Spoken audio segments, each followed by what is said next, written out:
Let's cast our minds to the few security threats we've had in the city of Abuja.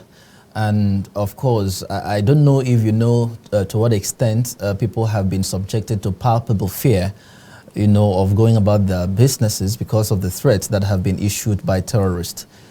Don't you think that in the face of, trying to come out with a history of a voter apathy, that irrespective of the fact that a lot of Nigerians have indicated interest, to participate in the election, in the electoral process of 2023, if this continues, if these threats continue, it will not make the people who would have wanted to participate, for instance, the voters, to go back home and say, my God, let me go and sleep because I don't know what might happen. Well, I will really say for certainty that in this very election 2023, we see the upsurge of people that have put themselves out to go and register. It shows enthusiasm, and they're very, very determined people. I know those that want to vote will actually go to vote, irrespective of what the situation is. Now, for voters' apathy, fine, there could be apathy in the sense that most people, based on security fears and all those consciousness you're saying, they may really want to check their back and really know if they are safe to go in and do election or participate in election.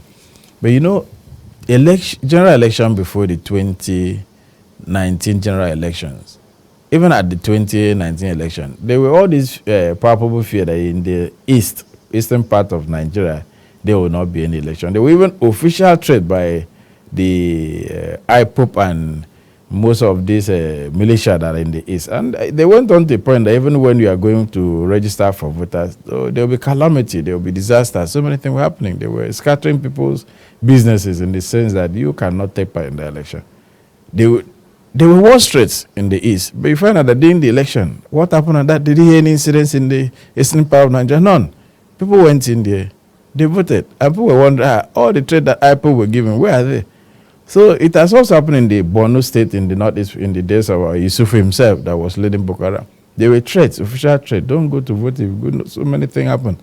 But on the actual day of election, there was nothing happening in Borno state. They voted. They even gave more of the highest vote that came out for that election in Borno state. So what I'm trying to tell is that most of the insecurity problems we are having in Nigeria are politically masterminded. People are making gains out of it. It is being sponsored. And those that are sponsoring it really know to what gain they're making. But when it comes to election, most often you find out that you hardly will see in those areas that will seeming like a dark spot or red spot, you really see those many security threats coming out. Rather, what you see will be the normal election violence of run away with ballot boxes, boys working for politicians, creating one or two skirmishes like what happened in Bassey State before in 2014 or 2015. But you hardly see Boko Haram on the day of election coming to display things that were actually warrant people to run back, and you hardly see IPOP, or even in the days of Niger Delta militia. You never saw them on the day of election, which shows that they know what they're doing.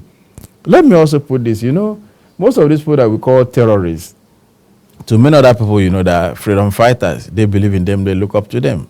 That's why it's international relations. They'll tell you that one man's terrorist, another man's freedom fighter. So they have an enclave. They have the community which they are working for. And most people in that community cooperate with them. They know them. But most times they may not divulge that information to the security agency because for them they believe that they are freedom fighters. It's only the government that call them terrorists. So even as we are today, people are supplying food for Boko Haram. They are rendering medical care for them. They are doing a lot of things for them. So for them, they know this part they are freedom fighters. So that's why when it comes to election time, they know, let me choose who I want to govern me. Let me choose who. At even some point, you find out that these so-called terrorists or freedom fighters, so to speak, depending on how you look at them, are even part of people that could even sponsor and advocate for a certain candidate image. It's not strange. It happened not just in Nigeria. Go to Somalia, did in Rwanda, even in Kenya. So these are people that, especially when you see people that put themselves as people that are advocating for a certain cause like the ISWAP, they are what they're fighting for. They're looking for a separate Islamic state in an enclave called Nigeria. So for people that believe in that, do you think they look at them as terrorists? They don't. They believe this is what they want, their dream. A religious state, an Islamic state, just like what you have in Kabul